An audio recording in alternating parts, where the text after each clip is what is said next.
As you know, I've been on a journey looking for a unicorn motorcycle to do everything from single track to keep up with some of my mates with EXCs, all the way to doing multi-day trips with guys on bigger adventure bikes and doing commuting and trail rides and twisties, everything in between, a Swiss Army knife motorcycle. And I've got to say, I think I've found that bike in the 300L. I've had a WR250R, I've owned a DRZ 400, I've ridden plenty of other dual sports and adventure bikes and many different kinds of motorcycles, and I've got to say the versatility that this Honda has is just amazing. It doesn't do anything perfectly, but it does versatility perfectly. So we're talking today about the great things about this bike, the obvious and the intangible stuff that really just makes this bike such a fantastic dual sport. Let's just jump straight into this positivity fest.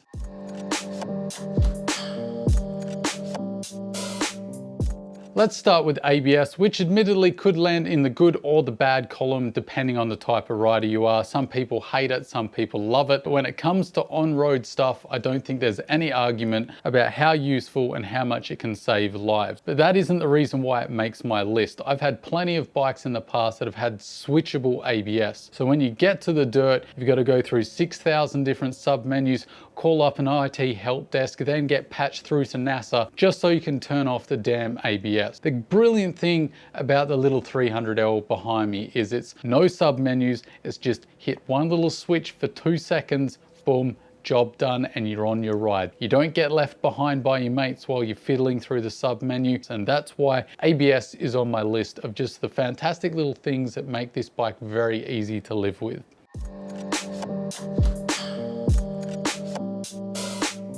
The next one on my list is the obvious one, is the engine. Now you might look at the 250 and think 286 cc's really doesn't make much of a difference, and you'd be right and you'd be very wrong at the same time. It's a little bit of a difference on paper, but when you actually hop in the saddle and you do the same kind of terrain, this little gem of a motor will do everything. It's completely amazed by how well this engine does in all the scenarios I've thrown at it. Be it going up a very steep hill in a low grip situation, just being able to slowly chug up in second gear without a worry about it stalling.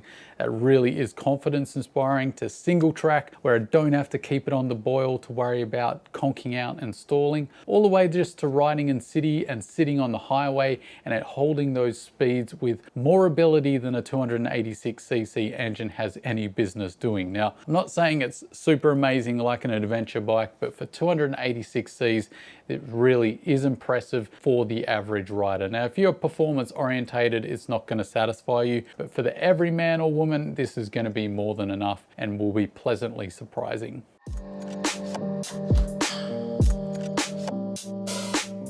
Another great thing that's just a nice to live with feature of this bike is just how light the clutch is on this bike. It's feather light. And why is that so good? Well, that means less fatigue over the day. I can ride this bike all day and not have any pain in my left arm. And why is that important? Well, it's because I've got a massive big metal plate holding my left wrist together. So I have a lot of arm pain and a lot of arm problems. A lot of my focus on the bike is about ergonomics, about ease of use and mitigating the amount of pain I have to go through. It really saves that fatigue, and if it's saving fatigue, it means you can ride further and longer in more comfort, and that's what I'm all about, is being able to ride as long as I can. That is a definite thumbs up for me.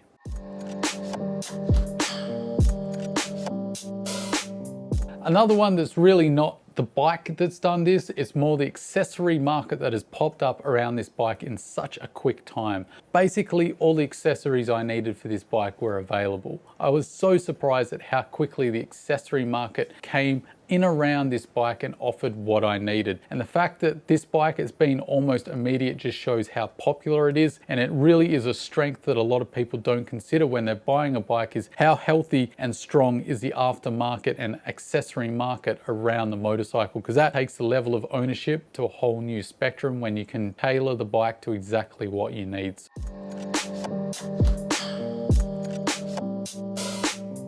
The next great thing about this bike is service intervals. This is really important for a dual sport, especially when you're doing multi-day trips and just in ownership in general. You don't want to be servicing your bike every 5 seconds. That's why we get a dual sport instead of an enduro bike, because it's one of those things where you can save money on not always having to maintain your bike so heavily. The other thing is with multi-day trips. If you're doing an adventure, at least personally, I don't want to have to worry about bringing oil with me and changing it during the trip. I'm already fatigued and tired from a long day in the saddle. I just want it to be as smooth and easy as possible out on the ride. I've got plenty of other things to worry about. So the fact that this bike does 12,000 kilometers between oil changes is just amazing.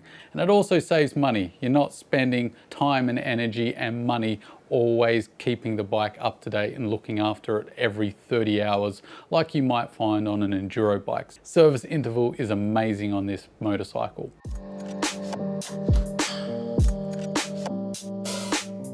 The next thing I want to talk about is comfort. This is one of those intangible things that you really only can figure out once you've owned it for a while. But the rider triangle for me is just perfect. I do have taller bars on here. I did find that helped. The seat has been a real revelation. It did take a few months to break in, but now that I've ridden it a while and it's all broken in, it is far more comfortable than any other dual sport that I've ever ridden, which is just truly amazing. I'm used to getting on a bike and it just feeling like I'm sitting on some ass-numbing hate plank of a thing. Whereas this seat, I don't think I will ever need to upgrade to a Seat Concepts or a Sargent seat. Couple that with the nice rider's triangle, the very smooth motor, and the super light clutch, and it's just a very comfortable ride, which means I'm not as fatigued, I'm not as worried about concentrating on riding the bike. I can put my mind to the difficult terrain and trying to stay upright rather than worrying about trying to get along with the bike and trying to manage its quirks. This bike is just so dead simple and comfortable to ride.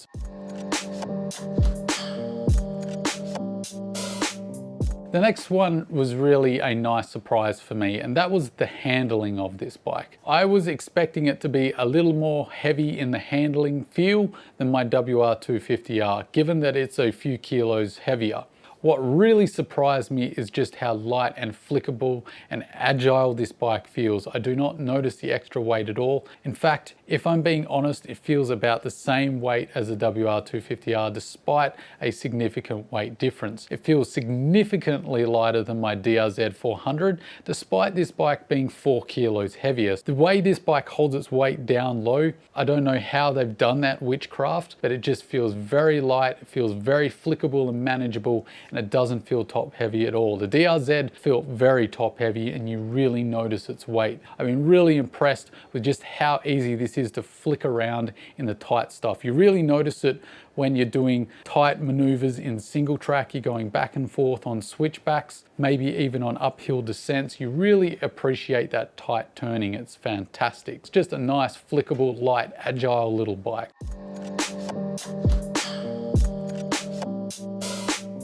One of the things that holds a lot of bikes back from being that unicorn, do everything lightweight adventure bike is gears and gear ratios. This bike, I've got to say, is probably the most perfect gear ratio spread I've ever had on a motorcycle. It's 6 speeds, and that's what I think you need in the modern day if you're having a lightweight, do everything adventure bike. So I'm talking about something that one day you'll do single track, then the next day you might ride with your mates on adventure bikes and do multi-day trips with it loaded up with gear. This bike can do everything because of that fantastic gear ratio spread mated to that fantastic engine. It's got enough torque and power to back up that gear ratio spread. It will overtake traffic at highway speeds without a problem.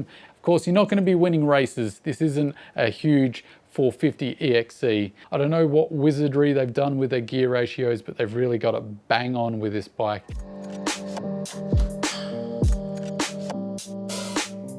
The next thing I want to talk about is versatility. This is probably one of those really hard things to define. I like to call it the unicorn factor. I've been looking for an ultralight adventure bike, something that I can do single track with my buddies on skinny KTMs if I need to, but I also love doing multi-day adventure trips, loading my gear up, heading towards the sunset into a faraway place and just camping with my mates and detoxing from the city life. And this bike really is a Swiss Army knife of a bike. And I think a lot of of us dual sport riders, that's why we get dual sports, because they can do many things but nothing perfectly. And that's true of this bike. It doesn't do any one thing brilliantly other than being brilliant at being versatile. This is the most versatile dual sport I've owned. I don't say that lightly, but it's just an amalgamation of that little bit more torque and power out of that 286cc engine, coupled with a great gear ratio spread, a very comfortable and easy experience, and the final thing, that unobtainium thing that is very hard to find in a bike, something that makes you feel confident. This bike is confidence inspiring,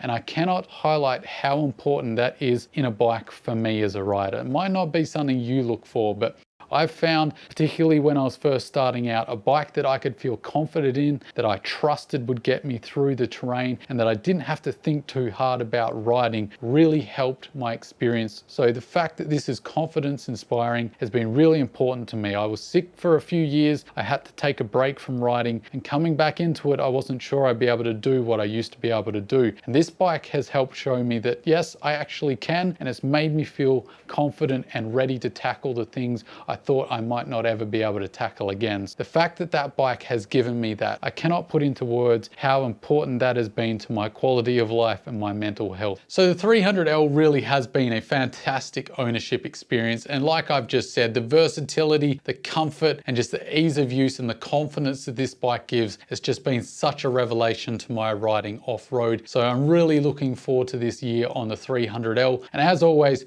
don't forget to stay shiny side up, and I'll see you in the next video. See you later.